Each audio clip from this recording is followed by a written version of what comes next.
Aujourd'hui nous allons étudier la thématique Un monde de plus en plus mobile. Le terme de mobilité internationale désigne l'ensemble des déplacements, qu'ils soient temporaires ou définitifs, des individus qui nécessitent de traverser une frontière et de se rendre dans un pays tiers. Nous allons nous demander en quoi les mobilités sont multiformes, comment elles se manifestent et quelles sont les conséquences sur les territoires. Pour cela, nous verrons dans une première partie les migrations internationales et dans une seconde partie, nous étudierons les mobilités touristiques internationales. Commençons par parler des migrations internationales avec une première sous-partie, un accroissement des migrations internationales. La migration internationale désigne la mobilité des individus quittant durablement leur pays d'origine, étant considérés comme émigrés, pour se rendre dans un autre pays où ils seront considérés comme immigrés, de façon volontaire pour les études, l'activité professionnelle ou de manière forcée, à cause de la guerre, de la pauvreté, de l'atteinte aux droits humains, parfois en séjournant de façon plus ou moins temporaire dans différents pays dits de transit. Les migrations internationales augmentent depuis les années 1980. Selon l'ONU, en 2019, il y avait dans le monde 272 millions de migrants, soit 3,5% de la population. Les flux sont diversifiés et peuvent relier ou non des pays limitrophes. Globalement, les migrants sont jeunes avec une moyenne d'âge d'environ 39 ans. Parmi les migrants, on retrouve aussi des réfugiés qui sont des personnes contraintes de quitter leur pays pour des raisons politiques, ethniques ou climatiques. Le HCR désigne le Haut Commissariat aux réfugiés et l'UNHCR est celui qui crée les centres de réfugiés dans le monde. Le statut de réfugié a d'ailleurs été défini par la Convention de Genève de 1951. Pour être réfugié, il faut être demandeur d'asile. Le pays fait une enquête pour savoir si l'individu est en danger ou non. Et ensuite, il est possible d'avoir le droit d'asile. Dans le monde, en 2019, il y avait 25,9 millions de réfugiés. Outre les migrants et les réfugiés, on trouve aussi des demandeurs d'asile, des déplacés internes, des rapatriés, des apatrides ou d'autres catégories qui ont dû migrer. Tous les migrants partant de Syrie ou d'autres pays en guerre, qui sont marqués par des instabilités économiques ou politiques, ne viennent pas en Europe. Majoritairement, ces réfugiés se trouvent dans les pays frontaliers de leur propre pays. Les États définissent ensuite des politiques migratoires plus ou moins restrictives. Par exemple, en Europe, pour limiter les migrants du sud vers le nord du bassin méditerranéen, une police des mers a été mise en place. Il s'agit de Frontex.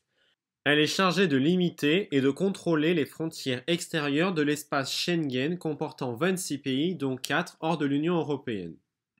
Étudions désormais les facteurs explicatifs.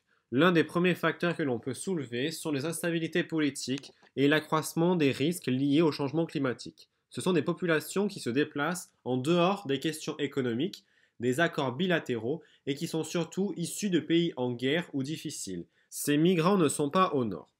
Les réfugiés sont limitrophes des pays en guerre, notamment en Turquie, Pakistan, Liban, Iran, Éthiopie, Jordanie, Kenya, Ouganda, République démocratique du Congo ou encore Tchad, donc des pays dans l'arc des crises, allant des Balkans en passant par le Proche et le Moyen-Orient jusqu'à l'Afrique australe.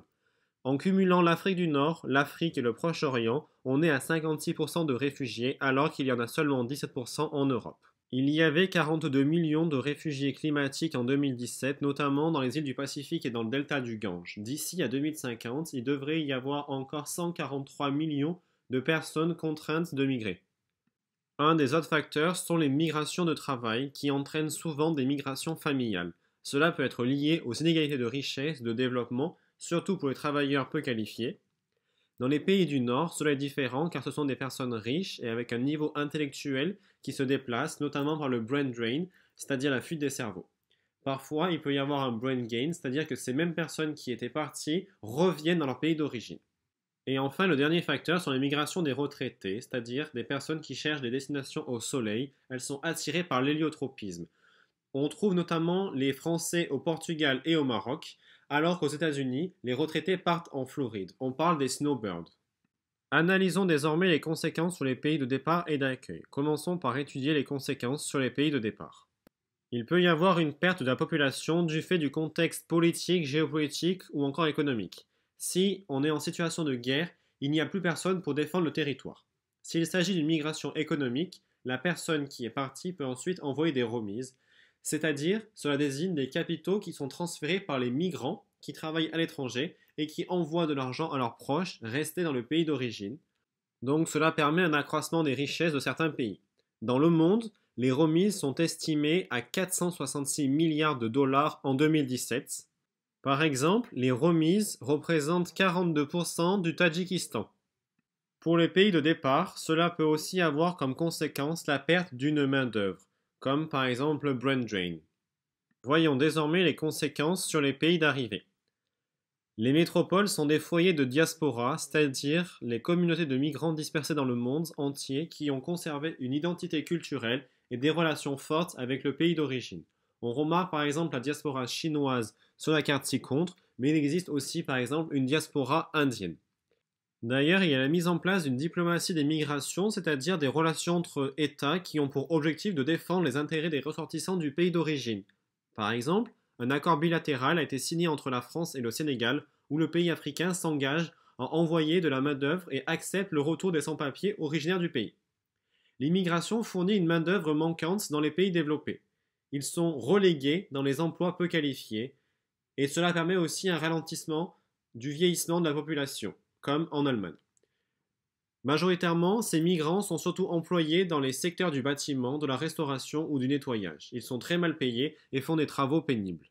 Dans les pays d'arrivée, émergent aussi des tensions sociales et politiques au sujet des migrants. Dans les pays développés, comme par exemple aux États-Unis, en Europe ou en Australie, les migrations sont perçues comme une invasion et donnent lieu à des politiques de fermeture des frontières, des expulsions ou la construction de murs, comme par exemple le mur entre les États-Unis et le Mexique. Les arrivées massives de réfugiés dans les pays pauvres peuvent déstabiliser le pays, comme par exemple au Bangladesh ou au Soudan. Mais le droit à la mobilité et à la migration est réaffirmé comme droit universel de l'homme depuis 1948. Merci d'avoir regardé cette vidéo et à très bientôt.